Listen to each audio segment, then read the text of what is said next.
మీకు సంగీతం అంటే చాలా ఇష్టమా? అయితే సంగీతానికి సంబంధించిన ఒక సినిమా వస్తుంది. శంకరాభరణం అనుకుంటున్నారా? కాదు కాదు, అది ఆ జనరేషన్కి సంబంధించి. ఈయన మాత్రం డీజే అవ్వాలనుకుంటున్నారు.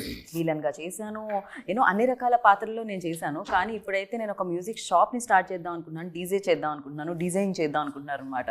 సో అజయ్ ఘోష్ గారిని ఆల్రెడీ మనం అన్ని పాత్రల్లో చూసాము. ఆ పాత్రే కనిపిస్తుంది, ఆ పాత్రకు ఆయన ప్రాణం పోస్తూ ఉంటారు. అందుకే ఆయన భుజాల మీద ఇంకాస్త బరివేసి మ్యూజిక్ షాప్ని క్రియేట్ చేసి మూర్తిగా మన ముందుకు తీసుకొచ్చేస్తున్నారు అనమాట. మే 31న ఈ చిత్రం మనందరినీ పలకరించడానికి, ఈ సమ్మర్లో మిమ్మల్ని అందరినీ నవ్వించడానికి, కొంచెం కంట తడి పెట్టించడానికి, బోలెడంత ఆలోచింప చేయడానికి, బోలెడంత ఎంటర్టైన్మెంట్ ఇవ్వడానికి ఈ సినిమా మన ముందుకు వచ్చేసింది. సో డైరెక్టర్ శివ గారు, ప్రొడ్యూస్ చేసిన హర్ష గారు, అండ్ కలర్ ఫోటోలో మీ అందరికీ నచ్చేసిన అమ్మాయి, సో గామితో మీరు ఇంకా బాగా వెల్కమ్ చేసిన అమ్మాయి Chandini Chowdary, and along with మన మ్యూజిక్ షాప్ మూర్తి గారు, అజయ్ ఘోష్ గారు కూడా ఉన్నారు. స్టార్ట్ చేసేద్దాం రండి. హాయ్ అండి, నమస్కారం. నమస్కారం. భుజాల మీద కొంచెం బరి వేశారా? నిజం చెప్పండి అజయ్ ఘోష్ గారు. అంటే అది ఆ బరువు ఎప్పుడైనా నాకు అట్లాంటి బరువే మొయ్యాలని కోరిక నాకు. అది శివ వేసాడు. నేను మొయ్యగలనా లేదా అనేది నేను మోతాను తెలుసు, నేను మొయ్యగలనా లేదా అని అతనికి తెలుసో లేదని చెప్పేసి కొంతకాలం ఆపా. లేదండి మీరే మోస్తారండి అది అని. సర్లే అని చెప్పేసి మోసుకెళ్ళాం. మరి 31వ తారీఖు రిలీజ్ అవుతుంది, ఏం చేస్తారో మరి చూడాలా. కొంతకాలం ఆపడానికి డౌట్ ఏంటి? మీరు మొయ్యగలరా లేరా అని ఆపారా, ఆయన మొయ్యగలరా లేరా అని ఆపారా? అంటే నా మీద అంత ఇది ఎందుకు అని. ఇప్పుడు పెద్ద ఆర్టిస్టులు ఇప్పటికే బాగా పాపులర్ అయిన వాళ్ళు ఉన్నారు, ఆ క్యారెక్టర్లు బాగా పండించగలిగిన వాళ్ళు ఉన్నారు. పెద్ద పెద్ద ఆర్టిస్టులు, రాజేంద్ర ప్రసాద్ గారు కానీ, పెద్ద నరేష్ గారు కానీ, ఇంకా చాలామంది ఉన్నారు. వాళ్ళైతే ఒకటి అన్నాడు, వాళ్ళు ఆల్రెడీ చేశారు స్వామి ఇవన్నీ ఇట్లాంటివి. కానీ ఇది మీరైతేనే కొంచెం నాకు ఇది అవుద్ది, వర్కౌట్ అయింది, చేయగలరు, చేయించాలి మీ చేత అని అంటాడు. ఇదేంద్ర స్వామి అనుకొని సరే. తర్వాత కథ బాగా నచ్చిందండి నాకు. కథ ఒక జీవితానికి సంబంధించి, ఒక మనిషి ఒక ఆశయం పెట్టుకుంటే దాన్ని సాధించడానికి ఎదురయ్యే సమస్యలు, వాటిని ఎదుర్కోవడానికి ఎంత తెగు ఉండాలి, ఎంత తెగు ఉన్నా కానీ వెనక్కి బీకే పరిస్థితులు ఉంటాయి. వాటిని కూడా జయించడానికి ఏదో ఒక ఇది కావాలిగా, ఎవరో ఒకరు సపోర్టు, లేకపోతే మాట సాయం అన్నా ఒక మనిషిని ఉత్తేజపరచడానికైనా ఉండాలిగా. అట్లాంటి టైంలో ఒక అమ్మాయి తోడైతే ఇద్దరు కలిసి ఎట్లా ఇదయ్యారు, ఆమె జీవితం ఎట్ట పోయింది, ఈడి జీవితం ఎట్ట పోయింది, చివరికి ఏమైంది అనేది కథ బాగుంది. సమాజం వీళ్ళిద్దరు కలిసి తిరిగేటప్పుడు సమాజం ఏమనుకుంటుంది, పెళ్ళాలు ఏమనుకుంటారు, పెళ్ళాం ఏమనుకుంటుంది, పిల్లకాయలు ఏమనుకుంటారు, రకరకాల భలే ఎమోషన్స్. ఆఖరికి పెళ్ళం మొగుడిని ఇంట్లోంచి తరివేసేదాకా పో వెళ్ళిపో అని చెప్పిస్తారు. సో ఎమోషన్స్ అవన్నీ కూడా ఉన్నది చాలా. సో బరువైన కథ అనమాట. చాలా డెఫినెట్గా ఆ టైం తీసుకొని ఆ బరువు బాధ్యతలు మీరు మోసారు, అది తెలుస్తూనే ఉంది ట్రైలర్ చూస్తూ ఉంటే. అండ్ శివగారు మీరు చెప్పండి, జనరలీ అంటే మనం as a director like direction చేసేటప్పుడు అనుకుంటారు కదా, ఓకే ఇలా చేయాలి, హీరో హీరోయిన్ లవ్ స్టోరీస్ కొన్ని ఉంటాయి concepts. But first cinema like ఇలా అజయ్ ఘోష్ గారితో చేయాలి. జనరలీ బాలీవుడ్లో ఆర్ కొన్ని వేరే ప్లేసెస్లో చూస్తూ ఉంటాం మనము, ఒక క్యారెక్టర్ యాక్టర్ లీడ్ యాక్టర్గా చూసినవి. అంటే పంకజ్ త్రిపాఠి కానీ, లేకపోతే నవాజుద్దీన్ సిద్దికీ కానీ, ఫరాన్ కానీ, ఇర్ఫాన్ ఖాన్ కానీ, సో ఇట్లా కొంతమంది చేసే ఉంటాయి. బాలీవుడ్లో ఎక్కువ నడుస్తుంటాయి అట్లాంటి సినిమాలు కూడా. దానికి వెల్కమ్ కూడా చేస్తారు ఆడియన్స్, అలా ఉంటారు కూడా. So nowadays after corona మనం కూడా వెల్కమ్ చేస్తున్నాం దోస్ కైండ్ ఆఫ్ స్క్రిప్ట్స్కి. యా సో అలా మీ థాట్ ప్రాసెస్ ఎలా ఉండింది? అండ్ ఈ సినిమాతోనే ఫస్ట్ ఆడియన్స్ నేను మెప్పించాలని ఎలా అనుకున్నారు? సో ఎలాంటి జర్నీ జరిగింది వెనకాల? అంటే మనం ప్రీవియస్గా చెక్ చేసుకుంటే ఎల్బి శ్రీరామ్ గారు అమ్మ 1వ తారీఖు అనుకుంటా. అవును, ఆయన హీరోయిన్ కదా, క్యారెక్టర్ ఆర్టిస్టే కదా ఆయన కూడా.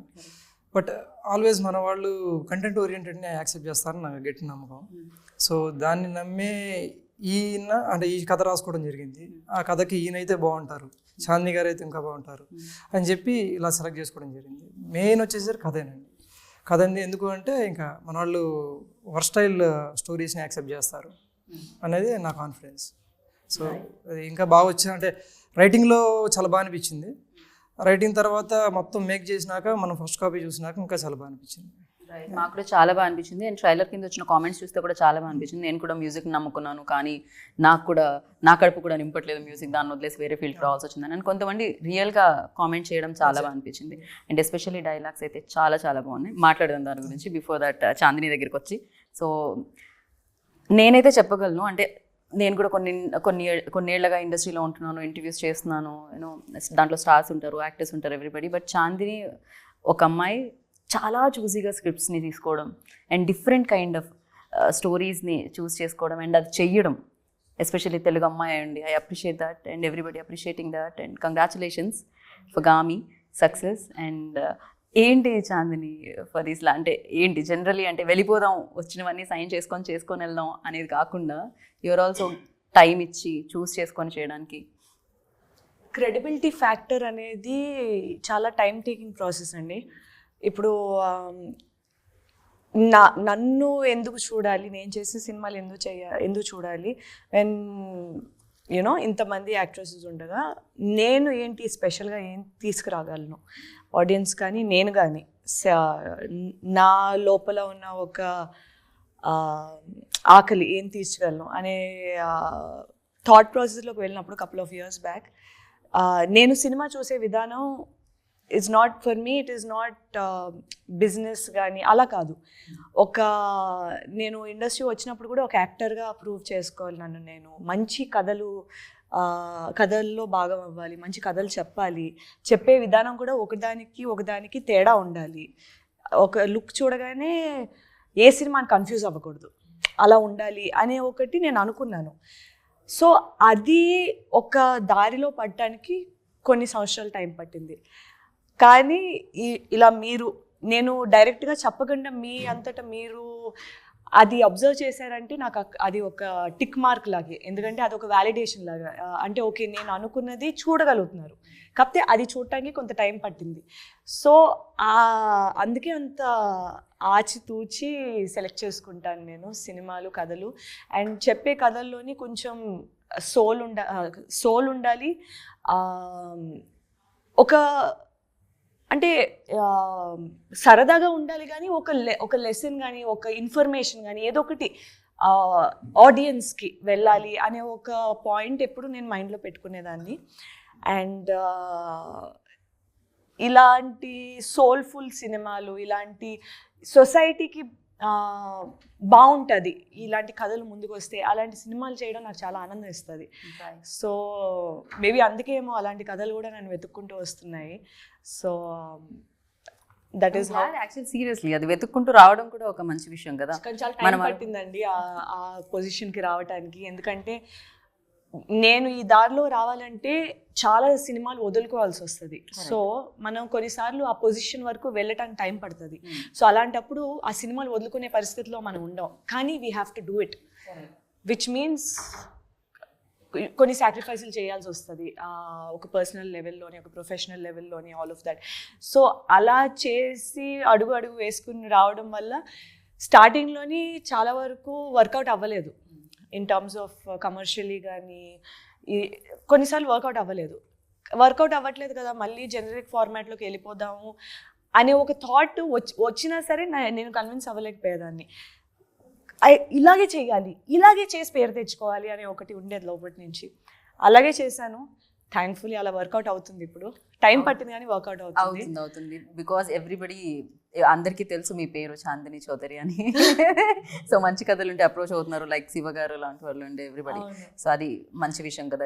ఎవరో అంటారు, ఒక డైలాగ్ ఉంటుంది, సక్సెస్ వెనకాల పరిగెత్తకూడదు, సక్సెస్ పొందడానికి క్యాపబుల్గా మారాలి అని చెప్పి. Maybe it will take. Yeah correct. So అంతే.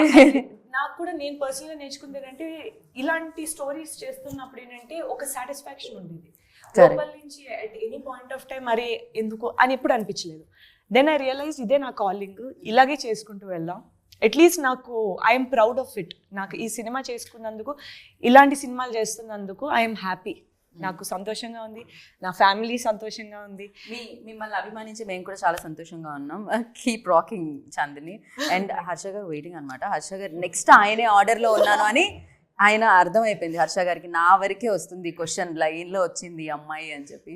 హర్ష గారు you tell, like first Shiva గారు స్క్రిప్ట్ తీసుకొచ్చినప్పుడు మీ దగ్గరికి, ఎస్పెషల్లీ దీంట్లో ఉన్న యూఎస్బీ ఏంటి అంటే కళ నెరవేర్చుకోవడానికి వయసుతో సంబంధం లేదు. అది 30 అయినా 50 అయినా అవ్వచ్చు, నెరవేర్చుకోవాలి అంతే. అది అజయ్ ఘోష్ గారు ప్లే చేస్తున్నారు. ఎంతోమంది బయట ఉండుంటారు నిజంగానే, ఫ్యామిలీ కోసం సాక్రిఫైస్ చేసి బయటకు రాకుండా వాళ్ళ కళల్ని అక్కడే తొక్కేసి అవ్వకపోయి ఉండొచ్చు, అంత టైం వెళ్ళిపోయి ఉండొచ్చు ఒక ఫ్లోలో. బట్ ఈ స్టోరీ అలాంటి వాళ్ళందరికీ డెడికేటెడ్గా ఉంటుంది. డెఫినెట్గా ట్రైలర్ చూస్తే నాకు అర్థమైంది. ఫర్ యూ లైక్ ఎలాంటి ఎమోషనల్ బాండ్ క్రియేట్ అయింది when he narrated story to you? So అసలు ఎలా ఉండింది మీ జర్నీ? సో సింపుల్ థింగ్ చెప్పాలంటే ఇప్పుడు శివ కూడా యూఎస్ నుంచి వచ్చాడు. సో మూవీ తీయాలి, డైరెక్షన్ చేయాలని చెప్పేసి ఆ ఆస్పిరేషన్తో వచ్చాడు అనమాట. ఏంటంటే ప్రొడ్యూసర్ని డైరెక్టర్ని యూఎస్ ఏమైనా తయారు చేస్తున్నారా? ఫస్ట్ అక్కడికి వెళ్ళి వస్తున్నారు. So nice. ఒక విధంగా చెప్పాలంటే మూవీ తన గోల్ చేయడానికి అన్నట్టే ఉంటుంది బేసిక్గా. సో ఫస్ట్ ఆఫ్ ఆల్ చెప్పాలంటే fly high we to do overseas distribution అనమాట. సో లాస్ట్ 5 years నుంచి we release lot of movies in overseas. So then ప్రొడక్షన్లోకి వెళ్దామని చెప్పేసి we started this movie. And అది కూడా ఏంటంటే ఒక క్లీన్ మూవీ, ఒక మంచి మూవీస్ తీయాలని చెప్పేసి వీ స్టార్టెడ్ అనమాట. So as Shiva is my friend and తన స్టోరీ చెప్పగానే మాకు నచ్చింది. అండ్ టు బి ఫ్రాంక్ చెప్పాలి, it's a message oriented movie to everyone. కరెక్టేనా? మెసేజ్ కరెక్ట్గానే నాకు అందిందా? నేను చెప్పింది కరెక్టేనా? సో ఏజ్ ఏదైనా కళను నెరవేర్చుకున్న క్యారెక్టర్ మూర్తి, అంతే కదా? వయసుతో సంబంధం లేదు. వయసుతో సంబంధం లేదు. యా. సో వయసుతో సంబంధం లేదు అంటే గుర్తొచ్చింది. అంటే మీ జర్నీ ఎప్పుడు స్టార్ట్ అయింది అనే దానికంటే ఈ మధ్య కాలంలో మీ జర్నీ గురించి మాట్లాడితే మాత్రం చాలా గ్రేట్ జర్నీ అని చెప్పాలి అజయ్ ఘోష్ గారు. రీసెంట్ డేస్లో మీరు చేసే క్యారెక్టర్లు, దానికి ఉన్న వేరియేషన్స్ నెక్స్ట్ లెవెల్లో ఉన్నాయి. మీ కళ సహకారం కావడానికి కూడా కొంచెం టైం పట్టిందని చెప్పొచ్చా ఇండస్ట్రీలో? అదే అంటాడు సుకుమార్ గారు, ఘోష్ని మేము లేటుగా గుర్తించాము అని అంటాడు. కరెక్ట్. ఎప్పటికైనా అగ్నిపర్వతం ఎప్పటికైనా పేలాలి కదా, అంతే, అది వస్తుంది అంతే. అయితే కాగాల కాగి ఒక్కసారి బ్లో అవుట్ అయితే అప్పుడు ఉంటుంది కథ. సో పరిస్థితులు అన్నీ, ప్రతికూల పరిస్థితులు చాలా ఎదురైనాయండి. అవి చెప్పుకుంటే తీరే కాదు, ప్రతి ఒక్క మన జీవితంలో ఉంటాయి. సినిమాల్లో అంత పెద్ద చిరంజీవి గారికి తప్పలేదు, మోహన్ బాబు గారికి తప్పలే, మనమెంత. సో ఈ చిన్న గుర్తింపు రావడానికి కూడా చాలా పరిస్థితులు ఎదుర్కొన్న టైంలో, అదే టైంలో ఆ నిజాయితీగా పనిచేశాను కాబట్టి, నిజాయితీగా ఎదుర్కొన్నాను కాబట్టి అంతరాత్మ సాక్షిగా గుర్తించగలిగారు. అట్లా ఈ మాట ప్రయాణంలో ఇట్లా ఈ దాకా వచ్చా. సో మ్యూజిక్ షాప్ మూర్తి ఎంతవరకు రిలేట్ అయ్యిండే అజయ్ ఘోష్ గారికి? బికాస్ యువర్ జర్నీ ఆల్సో నేను చెప్పిన చాలా లేట్గా నా పెళ్ళాం చూస్తా సాంబలక్ష్మి ప్రివ్యూ చేసి అందరూ ఆర్టిస్టులు అందరికి వేసాడు ఆయన రామానాయుడులో. ఆమెను ఊరి నుంచి పిలిపించి కూర్చోతుంటే ఏడుతుంది. ఏందమ్మా ఏడుతున్నావు అంటే, అంత మందే కదా అయ్యాడు అంత అని అంటుంది. మందే కనపడుతుంది అయ్యా నాకు ఆనందే. లే బాగుంది. మొన్న కూడా అంటుంది జనం, మా అజయ్ గారు వీళ్ళందరూ జనం చూస్తారంట. ఏంద్రా చూసేదే, బ్రహ్మాండం కొట్టే సినిమా, బ్రహ్మాండం కొట్టదు అసలు అనేది అన్నమాట. అసలు అంటే కొన్ని ప్రతి ఒక్కరి జీవితంలో ఉంటాయండి, ప్రతి ఒక్కరి జీవితంలో కష్టాలు లేకుండా ఉండదు కదా. అంతే కదా. కానీ గోల్ పెట్టుకున్నప్పుడు తప్పదు, ఇక ఎదుర్కోక తప్పదు. మధ్యలో జారిపోతే వేస్ట్గా, అంతే కదా. దాంట్లో చచ్చిపోయిన పర్లేదు. కానీ అందుకే మా సాంబలక్ష్మి మాట ఉంది, నా వల్ల కావట్లేదమ్మా, చాలా ఇబ్బందిగా ఉంటుందంటే, నువ్వు పోకుండానే ఉండాలా, పొయ్యవు తేల్చుకోనరా, నేను ఏడు పిల్లకాయలను చూసుకుంటా, నేను పనులకి వెళ్తా అని ఆమె చాలాకి అనే పనులకి వెళ్ళిపోయేది ఆమె. సో అట్లా ప్రోత్సహించే వాళ్ళు కూడా ఉండాలి, బలంగా రావాలిగా. ఏంది వాడు చేసేది ఏం బిగుతున్నాను రవా, నువ్వు వచ్చేసేయడు కానీ అందనుకో, నేను అయిపోయినట్టే ఇక కథం. ఎంత గొంతున్నా, ఎంత టాలెంట్ ఉన్నా, ఏమన్నా కానీ ఇక అక్కడే గాలి పాటలు పాడుకుంటా, గాలిలాగా వ్యవహారాలు తీసుకుంటా, ఆడే నాటకాలు వేసుకుంటా, ఆడ ఇది చేసుకుంటా, అబ్బా ఒకప్పుడు ఇది అది అని అనుకుంటే ఇవన్నీ చెప్పుకుంటూ ఉండాలి ఇక్కడ, అంతే. సో నాటకాల బ్యాక్ డ్రాప్ నుంచి వచ్చారు అంటే నాటకాలు కాదు కానీ నాకు కమ్యూనిస్ట్ బ్యాక్ డ్రాప్ బాగుండింది. జన సాహితీ, ప్రజానాట్య మండలి, అంటే దాంట్లో పాటలు కూడా ఉండేవి. పాటలు ఉండేవి. అంటే మెయిన్గా నా వాయిస్కి తగ్గట్టు స్ట్రీట్ ప్లేలు, నాటికలు ఇవన్నీ అవి వేరుగా ఉంటాయి కదా, జనాన్ని చైతన్యవంతం చేసే వాయిస్ ఉంటుంది కాబట్టి నేను జనాన్ని మాట్లాడడం కానీ ఇవన్నీ కానీ బాగా చేసేవాడిని. అప్పటి నుంచి నాకు ఒక అవగాహన ఉండేది సినిమా పట్ల. మనకు అంత సీన్ లేదు ఆడ, కూలి కుటుంబాలు కాబట్టి అట్టనే ప్రయత్నాలు చేసి గ్రేట్ జర్నీ కానీ ఇన్స్పిరేషన్ డెఫినెట్ గా థ్యాంక్స్ టు యువర్ వైఫ్ అదైతే నిజం. ఇప్పటికి నన్ను తిడుతున్నా కానీ అందుకు మాత్రం ఆమెకి జీవితాంతం రుణపడి ఉంటుంది అంతే. అందుకే తిడుతుంటాయి పడి ఉంటాడులే అని. సో మీరు ఇండస్ట్రీలోకి రావాలి అని అనుకున్నది ఎప్పుడు అండ్ ఇన్స్పిరేషన్ ఏంటి? ఇక్కడ వరకు ట్రై చేయడానికి అసలు ఏం తీసుకొచ్చింది ఇక్కడ వరకు మిమ్మల్ని యూఎస్ నుంచి? అంటే యూఎస్లో జాబ్ చేస్తూ ఉండేవాడిని అండి. బాగా డబ్బులు వస్తాయి కదండి డాలర్లు. ఆ డబ్బులు తీసుకొచ్చి దీంట్లో పెట్టారు. ఉద్యోగాలు చేసుకుంటే సంపాదించుకున్న డబ్బులన్నీ. సాంబలక్ష్మి లాగా ఎవరో సపోర్ట్ ఉన్నారు సార్ అక్కడ కూడా. అప్పటికి సాంబలక్ష్మి లేదండి. ఓకే, సాంబలక్ష్మి గారు లేరు. జాబ్ చేస్తూ ఉండేవాడిని. అంటే అప్పటికి 10 years అవుతుంది యూఎస్లో ఉండి. సో అంటే ఒక మొనాటిని వచ్చేసింది చేసి అంటే ఇంకా నచ్చట్లేదు. అది ఎంత చేసినా సరే రోజు 9కి వెళ్ళడం 5కి రావడం, 9కి వెళ్ళడం. డైలాగ్ ఉంటుందండి దాని గురించి అయితే. చెప్పొచ్చా అది డైలాగ్ ఏమన్నా? వద్దులేండి.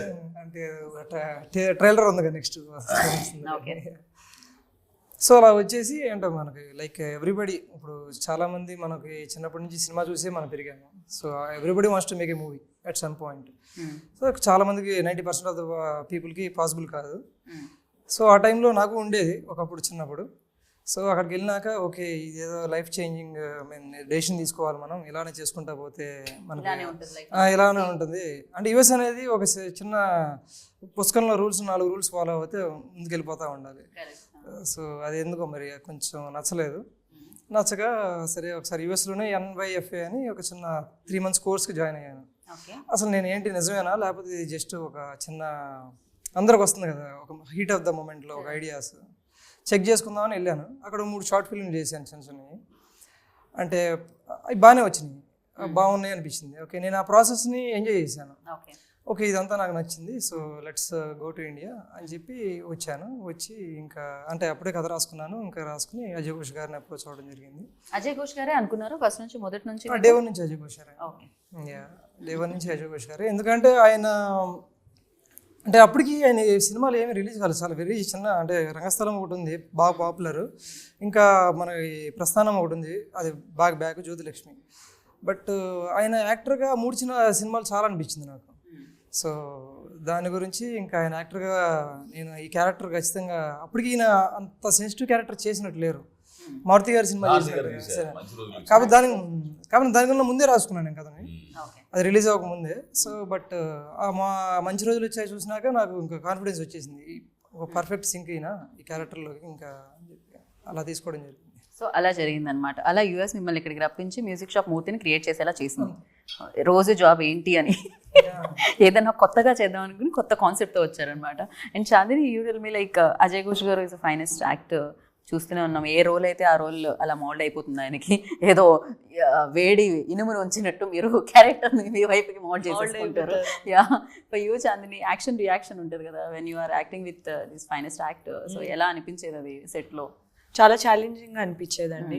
ఎందుకంటే వెరీ రేర్లీ ఇలాంటి ఆపర్చునిటీ దొరుకుతుంది ఒక అద్భుతమైన యాక్టర్తోని స్క్రీన్ షేర్ చేసుకునేటప్పుడు. అప్పుడు ఎలా ఉంటుందంటే మనం ఇంకెలా చేస్తే ఆయనకి ఈక్వల్ అవుతాం, ఇంకెలా చేస్తే ఆయనకంటే బెటర్గా చేయగలం అని ఒకటి వస్తుంది. సో తెలియకుండానే ఒక kind of room for improvement అన్నది మనల్ని మనం బ్యాండ్ విత్ ఎంతవరకు పెంచుకోగలం అనేది కూడా ఉంటుంది. సో ఆ విధంగా నాకు చాలా సహాయపడింది. మ్యూజిక్ షాప్ మూర్తి అనే పెట్టడానికి రీజన్ ఏంటి అండి? ఈ పేరే అంటే MM కలుస్తుందనా? మ్యూజిక్కి M, మూర్తికి M వస్తుందనా? షాప్ ఉంటుంది. ఓకే, సో అందుకని మ్యూజిక్ షాప్ మూర్తి అని. ఈ ఒక్క మాటతో ఈ చైర్ తీసుకొని ఎందుకు పెట్టారంటే మ్యూజిక్ షాప్ ఉంటుంది అందుకని మూర్తి అని పెట్టారు. ఈయన పేరు మూర్తి గారు, ఆయనకి మ్యూజిక్ షాప్ ఉంటుంది. సో ఆ సిటీలో అందరూ మ్యూజిక్ షాప్ మూర్తి అని పిలుస్తారు. అవును కరెక్ట్. టీ కొట్టు మస్తాన్, మిఠాయి కొట్టు రాంబాబు, కరెక్ట్. అవును, ఇల్లి కొట్టు సాంబయ్య, ఇవన్నీ ఉంటాయి ఊళ్ళల్లో గ్రామాల్లో. అందుకే మ్యూజిక్ షాప్ మూర్తిగా మీరు చాలా ఫేమస్. మీరు ఏమన్నా క్యాసెట్లో ఇస్తుంటారండి? డబ్బులు ఇయ్యరా? క్యాసెట్లో ఇస్తుంటారా? డబ్బులు ఇయ్యరా మీరు? హెయిర్ కట్ చేసినా ఏం చేసినా ఓన్లీ మ్యూజిక్ క్యాసెట్ చేసిన డబ్బులు ఇవ్వట్లేదు.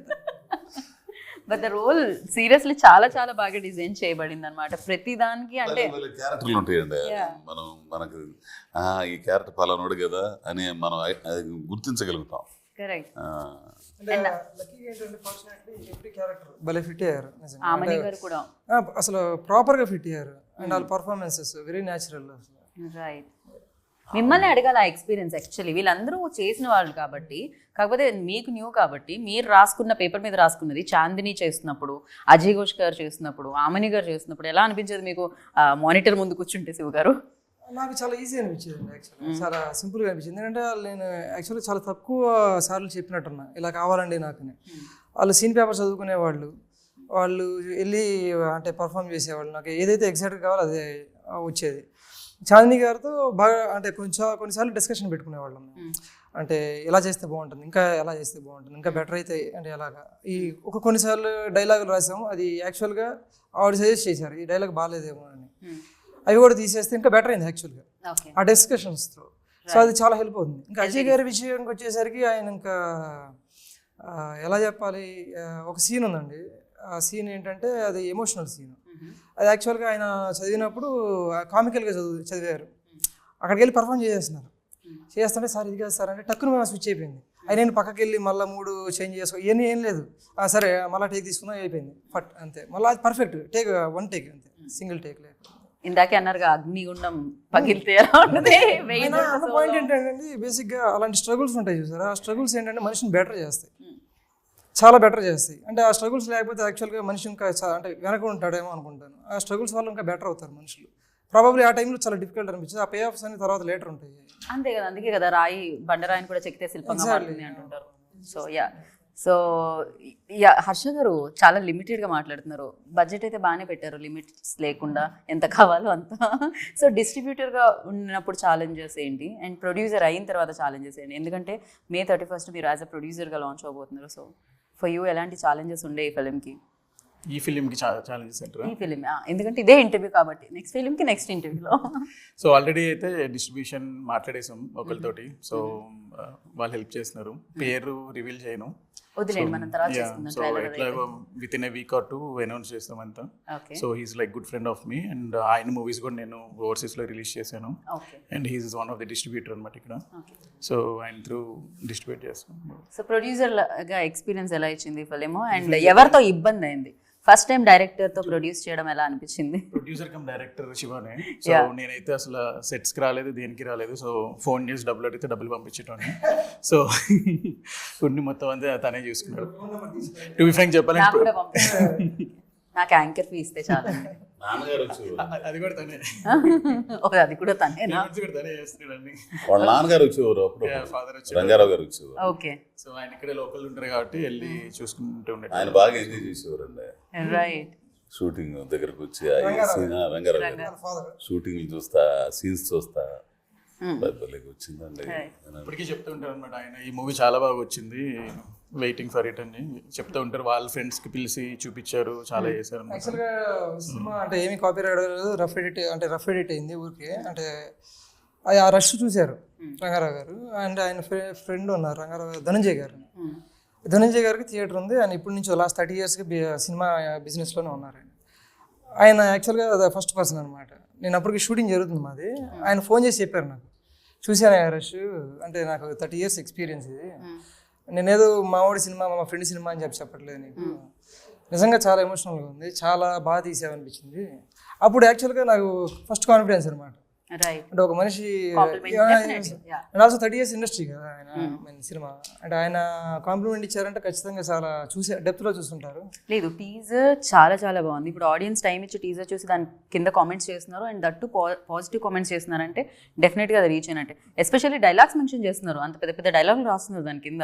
ఎస్పెషల్లీ మూర్తికి 30 ఏళ్ళు ఏం సాధించా అంటే దానికి ఇప్పుడు 50 ఏళ్ళు, నాకు ఇప్పుడు 30 నుంచి 50కి వచ్చాను అని చెప్పిన ఆ డైలాగ్ ఒకటి, సంపాదించేవన్నీ ఆస్తులే కాదు కొన్ని జ్ఞాపకాలు కూడా అన్న ఆ డైలాగ్ ఒకటి. అంటే ఇట్స్ లైక్ జనాలు దాన్ని గుర్తుపెట్టుకొని దాన్ని మళ్ళీ కామెంట్గా టైప్ చేసి పెడుతున్నారంటే డెఫినెట్లీ.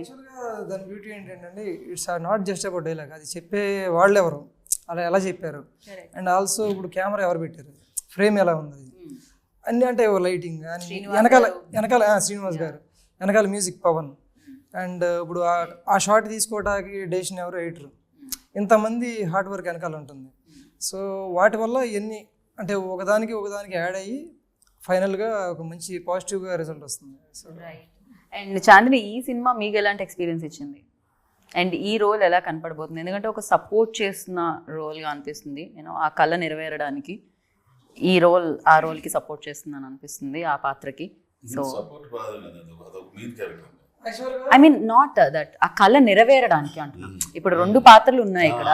సో ఒక మనిషి కళ ఉంది, దాన్ని నెరవేరడానికి ఇంకో మనిషి ఇది చేస్తున్నారు. సో దాంట్లో డెఫినెట్గా ఆ మూర్తి గారి జర్నీలో మీది మెయిన్ భాగం అని కనిపిస్తుంది. మీ రోల్ గురించి మీరు చెప్తే బాగుంటుంది. ఇంకా నాకు అర్థమైంది, నేను చెప్పాను. సో బేసిక్లీ నా రోల్ అన్నది మూవీలోని కొంచెం రిబెలియస్గానే ఉంటుంది. స్టీరియోటైప్స్ బ్రేక్ చేయడం, వై నాట్ అనే ఒక క్వశ్చన్ అడగడం, ఎందుకు చేయకూడదు అంటే ఇప్పుడు పెద్దవాళ్ళు చెప్తూ ఉంటారు ఇలా ఉండాలి అలా ఉండాలి, అది చేయకూడదు ఎందుకు ఇది ఉంటారు కదా. ఇప్పుడు యంగ్స్టర్స్ ఏంటంటే క్వశ్చనింగ్ ఒక ఫేజ్ నడుస్తూ ఉంటుంది. ఎందుకు, వై నాట్, ఎందుకు చేయకూడదు, అలానే ఎందుకు చేయాలి, మొన్నటి వరకు ఇది ఓకే కదా, ఇప్పుడు ఇది సీరియస్గా తీసుకుంటే ఎందుకు నో, హాబీ కిందే ఎందుకు ఉంచాలి. సో ఇది ఏంటంటే ఎస్పెషలీ టుడేస్ జనరేషన్ ఏంటంటే ఆ రెగ్యులర్ ఫార్మాట్ ఏదైతే మా పేరెంట్స్ వాళ్ళు ఏంటంటే ఒక స్టెబిలిటీ కోసం, అది డెఫినెట్లీ తప్పేం లేదు. ఎందుకంటే నేను కూడా స్టెబిలిటీ అది ఉండాలని నేను అండర్ గ్రాడ్యుయేషన్ ఇంజనీరింగ్ కంప్లీట్ చేసుకున్నాను. సో బట్ ఒక ప్యాషన్ అనేది మనం కెరియర్ ఫార్మాట్లో మార్చుకునేటప్పుడు ఏంటంటే ద సేమ్ ఎంకరేజ్మెంట్ రాదు, ఎస్పెషలీ మిడిల్ క్లాస్ ఫ్యామిలీస్కి. ఎందుకంటే మాకు చాలా రెస్పాన్సిబిలిటీస్ ఉంటాయి. మాకు సొసైటీలోని ఒక ఇమేజ్, పేరు, ఇంప్రెషన్, వీళ్ళేమనుకుంటారు వాళ్ళేమనుకుంటారు, లార్జర్ దెన్ లైఫ్ కింద ఒక మనలో నుంచి ఎవరైనా వెళ్ళాలంటే ఆలోచిస్తాం. వేరే వాళ్ళు చేస్తే ఆహా అని చూస్తాం, కానీ మనమే వాళ్ళు మర్చిపోతారు క్వశ్చన్, వాళ్ళు చేస్తే అంటాం. అదే మనం చేసేటప్పటికైతే ఎందుకులే మనకి ఇప్పుడు వాళ్ళు ఏమనుకుంటారు వీళ్ళేమనుకుంటారు. నేను పర్సనల్గా రిలేట్ అయ్యాను, ఎందుకంటే నేను చదువుకుని వచ్చి నేను సినిమాల్లోకి వస్తున్నప్పుడు కూడా I did not have any kind of support or encouragement other than మా అమ్మ దగ్గర నుంచి తప్ప నాకు వైపు నుంచి కూడా ఎటువంటి సపోర్టు లేదు. ఇన్ఫ్యాక్ట్ నువ్వు చేయలేవు, నీకొద్దు, నీకు అవసరమా, ఇది ఆ డిస్కరేజ్మెంట్, ఆ వెనక్కి లాగడం బాగా ఉంది. సో ఆ టైంలోని నేను మా అమ్మ అంతే మిత్రమే, నన్ను మా అమ్మ ప్రొటెక్ట్ చేసుకుంటూ నా వరకు ఆ కైండ్ ఆఫ్ నెగిటివిటీ రాకుండా. బట్ నాకు వచ్చే నెగిటివిటీ అనేది వస్తుంది, because once you come in to the industry they 101 things. Especially ఒక అమ్మాయి, అది కూడా మన చుట్టుపక్కల తెలిసిన అమ్మాయి వెళ్తుందంటే చాలా ఉంటాయి. అండ్ సో నాకు చాలా పర్సనల్గా కనెక్ట్ అయిన స్టోరీ అండ్ క్యారెక్టర్ ఇది. అండ్ నేను కూడా అలా క్వశ్చన్ చేసే క్యారెక్టరే జనరలీ లైఫ్లో కూడా. వై నాట్, ఇప్పుడు అందరూ మనకు నచ్చినట్టే మాట్లాడాలి అనుకోవడం మూర్ఖత్వం, మనకు నచ్చినట్టే ఉండాలనుకోవడం మూర్ఖత్వం కదా.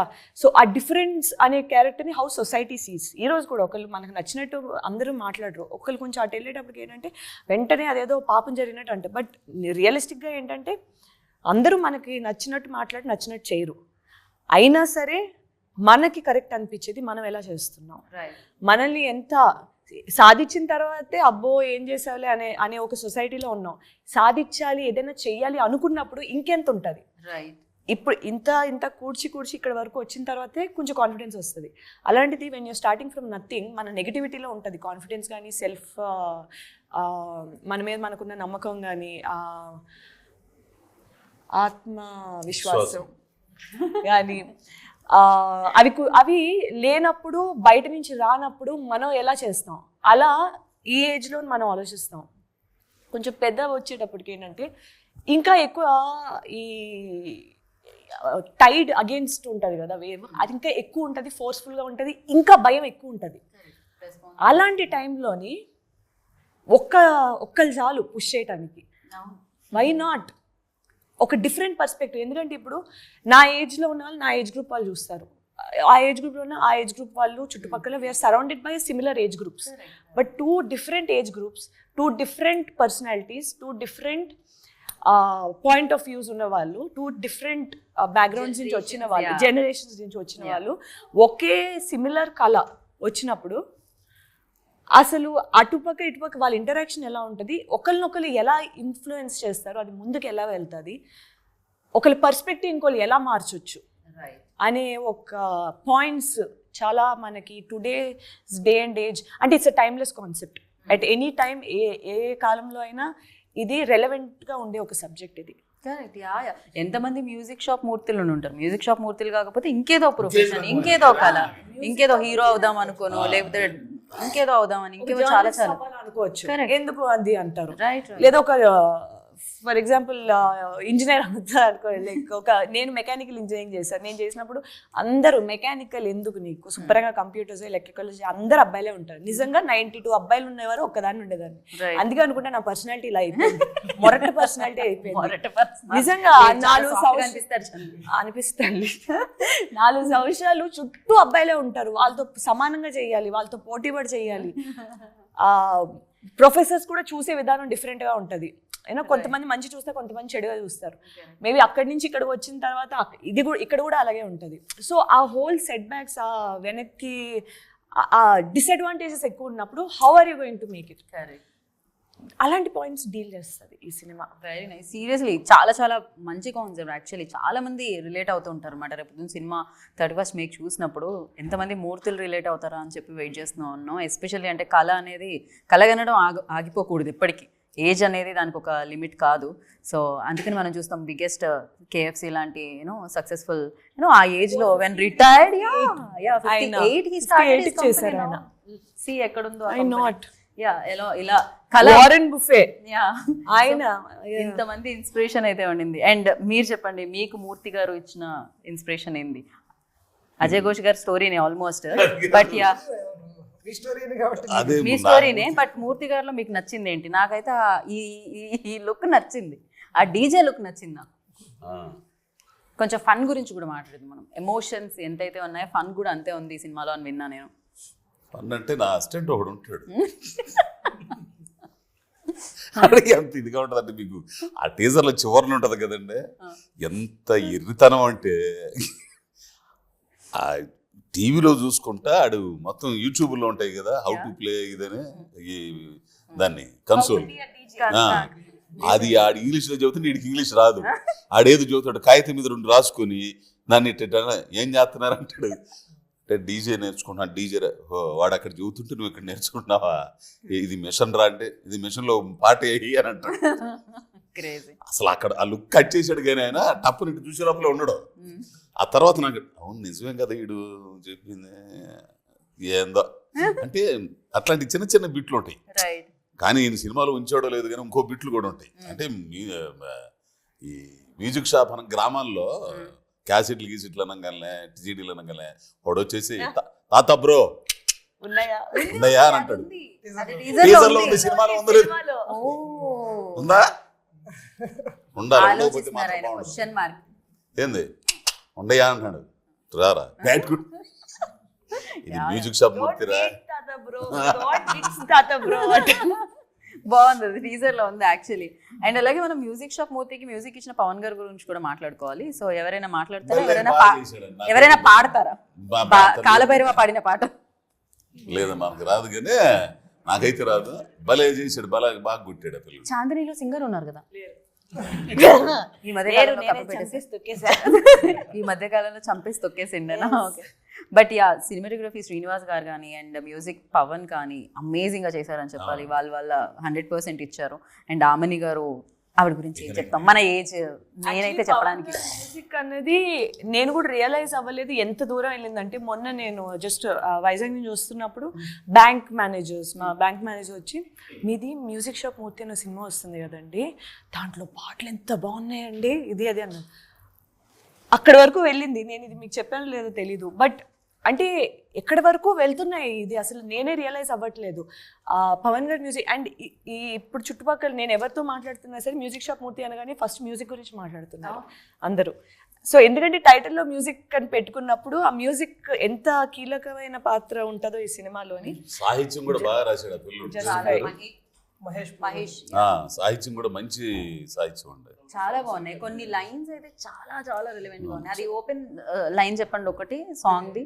ఆ సాంగ్ నా చిన్ని లోకంలో నెక్స్ట్ లైన్ నా చిన్ని లోకంలో నేనే రాజు నా బంటు. యా అసలు నా రాజు నా బంటు. ఎంత బాగుంది, ఎంత మీనింగ్ఫుల్. నా రాజ్యంలో, నా చిన్ని రాజ్యంలో నేనే రాజు, నేనే బంటు. అసలు ఒక లైన్ తో నవ్వుల్లో కొన్ని నావైతే చాలు. Right, perfect. అసలు చాలా మంది నవ్వులు ఈ సినిమా కావాలని అండ్ చాలా మంది ఎమోషనల్ యూనో డ్రైవ్ చేయాలి ఈ సినిమాతో అని నేను మనస్ఫూర్తిగా కోరుకుంటున్నాను. At the same time you know music shop Murthy, like ఆ మ్యూజిక్ ఏదైతే ఉందో ఆ సౌండ్ సక్సెస్ఫుల్ సౌండ్ చేయాలని కోరుకుంటున్నాను. Thank you so much and wish you good luck. And మీరు ఒకసారి కలిసికట్టుగా మీ అభిమాన థియేటర్లో మే 31వ తారీఖున మ్యూజిక్ షాప్ మూర్తి చూడండి అనండి. నలుగురు ఒకేసారి చెప్పండి, అదొక రిధం బాగుంటది. నేను చెప్తా, మీరు రిపీట్ చేయండి. మీ అభిమాన థియేటర్లో మీ అభిమాన థియేటర్లో మే 31న మే 31న మ్యూజిక్ షాప్ మూర్తి, మ్యూజిక్ షాప్ మూర్తి, మ్యూజిక్ షాప్ మూర్తి, మ్యూజిక్ షాప్ మూర్తి, మ్యూజిక్ షాప్ మూర్తి, మ్యూజిక్ షాప్ మూర్తి చూడండి. ఇది మీకు బాగా నచ్చుతుందండి. ఇది మీ కథ, మన కథ, నా కథ, అందరి కథ. నమస్కారం. ఎస్, ఇంతటితో నా కథ సమాప్తం. ఇక్కడ ఇంకో ఇంటర్వ్యూలో కలుసుకుందాం. Thank you so much. Please watch May 31న music shop Murthy. Thank you.